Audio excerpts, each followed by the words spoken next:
ABC Kinder Teach presents Pete the Cat, The First Thanksgiving, written by Kimberly and James Dean. Pete was nervous about being a pilgrim in his class's Thanksgiving play, The First Thanksgiving. I wonder why he is nervous. Just do your best, his best friend Callie said. Pete said he would try. He was ready. His mom had even made him a pilgrim hat, which was really cool. And there it is in his locker. Pete took his place at the front of the giant ship that his class had made out of cardboard. They did a good job, didn't they? Pete was a pilgrim on the Mayflower. The ship's name was the Mayflower. In 1620, a very, very long time ago, a group of pilgrims decided to leave England for the New World to build a new life. It was a long, long trip on a big, big ship, all the pilgrims sang. And there's the ship, but where are the sails? Oh, there they are. So now they can go a lot faster because the wind will catch it and make them go. The sea was rough and very dangerous. Many pilgrims got very, very sick.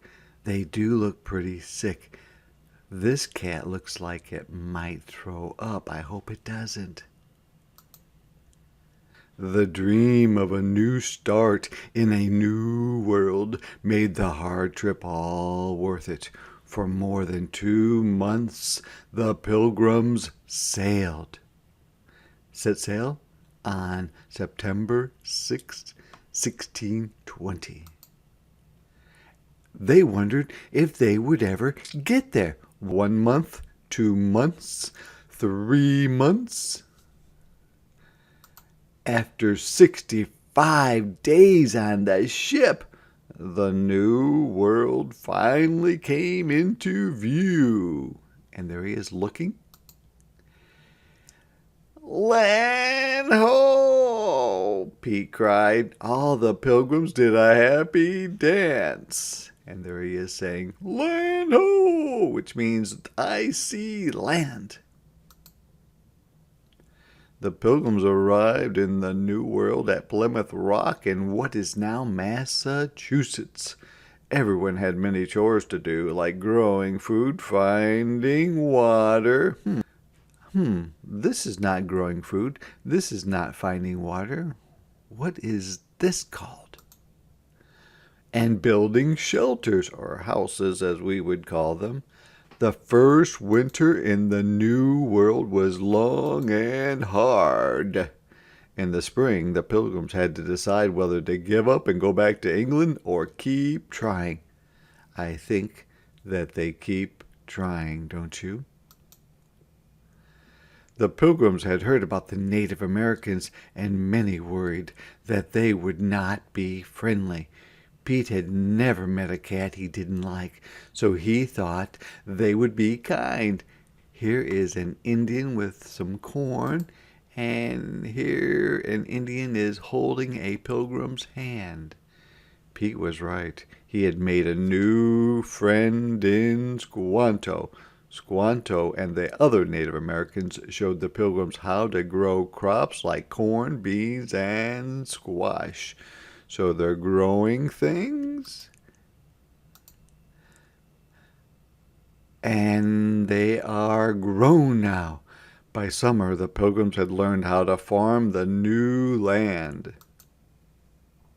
By fall harvest, the pilgrims had plenty of food.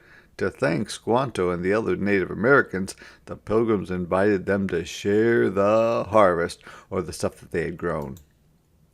This celebration became known as the First Thanksgiving.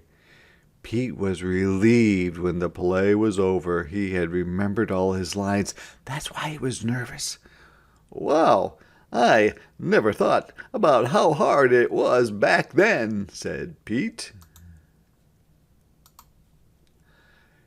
"You did great," Callie said, and there they are, bowing, saying thank you, thank you. Later at Thanksgiving dinner with his family, Pete said, "Let's all go around the table and say something we are thankful for. What are you thankful for?" I'm thankful for my family, said Pete's mom. I'm thankful for my skateboard, said Bob. I am thankful for the brave pilgrims that started this new free world, said Pete. And there he is, imagining his play and the pilgrims that were coming over on the Mayflower.